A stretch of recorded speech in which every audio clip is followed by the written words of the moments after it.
Hello, welcome to Should I Buy This Game featuring For Northwood. My name is Christine, and in this video I'll give you an overview of how the game is played and then share some final thoughts on the game to help you decide if you want to add For Northwood to your collection. This is the game For Northwood, and it is a solo trick-taking game. So here we have all the little characters. And you'll notice there are numbers under each character, and those are the numbers of tricks we need to win to gain this character to be our friend. Right now they're all sort of neutral. Now below them we have our jacks, and these are actually our allies. And during our turn we are able to use each of these once per turn. You can use all of them within the round, but once per turn. So they give you things like draw 2 cards, then discard 2 cards. Discard all cards that match the current ruler's suit. If you're holding fewer than 8 cards, draw 8 until you have 8 cards in your hand, and exchange the ruler on the fief you're visiting with a neutral ruler up to 2 fiefs away. And that would mean if you were visiting this guy here, who was the little paws, you could change it to either the flower, the leaves, or the leaves and the eye, 2 away. Now the reason why you might discard all your cards that equal is if you were down here, he doesn't want you to win any of them. So if you have any ones that match the flowers, any of the suits, then you would win something. And so you might want to discard all your flowers because you're trying to win no tricks. Whereas down here, you're trying to win 7. So you may need more cards in your hand. So that's when you really want to use the ally of getting more cards so you can try to win more tricks. So these are the things you have to think about as you're moving along. So I'm going to show you how the game is played. So here are my cards that I have to play with. I have a couple 7s, which are quite high, and I have 4 of the yellow leaves that I have to play with. So I think in this case, I'm looking at possibly winning a few more rounds. So when I look up here at the top, number 5, the king of leaves, his trump suit is the leaf. So I'm thinking maybe I'll try to win 5. So I'm going to move that here. He is the fief I am visiting.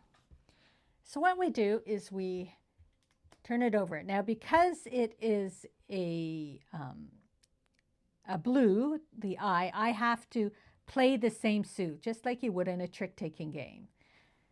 So I'm thinking I want to win 5. I've got a couple 7s. I can win it by the 3 or the 7. I'm just trying to think because I don't want to win more than 5, but I will try with the 3. So because my 3 is bigger than the 2, I win that trick. So I'll put it aside.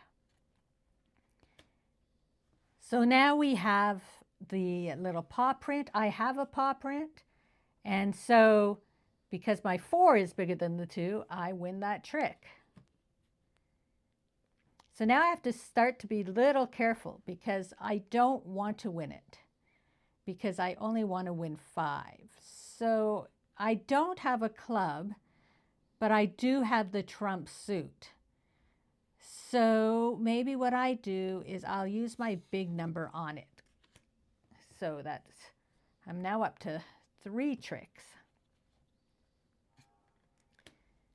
6, oh no, I've got the eye, so I'm now up to 4. I can only win 1 more. Eek. Yeah, see, this isn't going well. I'm going to win too many of these tricks. So I'm at 5 if I win any more. So, but I could use one of these. I could do this one, discard all cards that match the current ruler's suit. I'm going to use that. So I can discard these cards because I don't want to win anymore. So as long as this isn't a flower, I should be okay. That is the trump suit. I put this here so I do not win it. So I have won 1, 2, 3, 4, 5, which means that I have become friends with this guy here. I move him down. And now I could use him as a potential ally. And he allows me to look at the top card of the deck and exchange it with the card in your hand. And that is basically how the round is played. And then you will just put that back and we will reshuffle these cards. But you just want to continue to do it and work your way and try to get all of, become friends with all the different fiefs. And by doing so, you have to win the number of tricks that they want you to win. And that's basically how you play for Northwood. So typically when you play a trick-taking game, you need at least 2, but preferably at least 3 players. So this is really unique because it allows you to play a trick-taking game solo.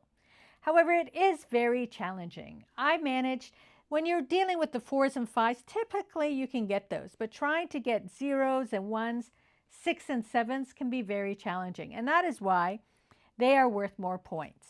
If you have succeeded, you would receive the points there. If you don't succeed, this will get turned over and it will be 0 points. So the ones in the end, you get 4 points. The one I accomplished, I would get 2 points. And then a couple in the middle, you only get 1 point. And they want you to score 16 points to at least get bronze in this game, which is very challenging. So even though the art looks very cute and it looks very simple, it is very challenging to complete each of these fights and become friends with them. So that's the fun part of the game. If you dislike the game, basically only if you don't like to play trick-taking games. Otherwise, it's a very tight game to play trick-taking solo. So let me know if you have played For Northwood and what you think of this game.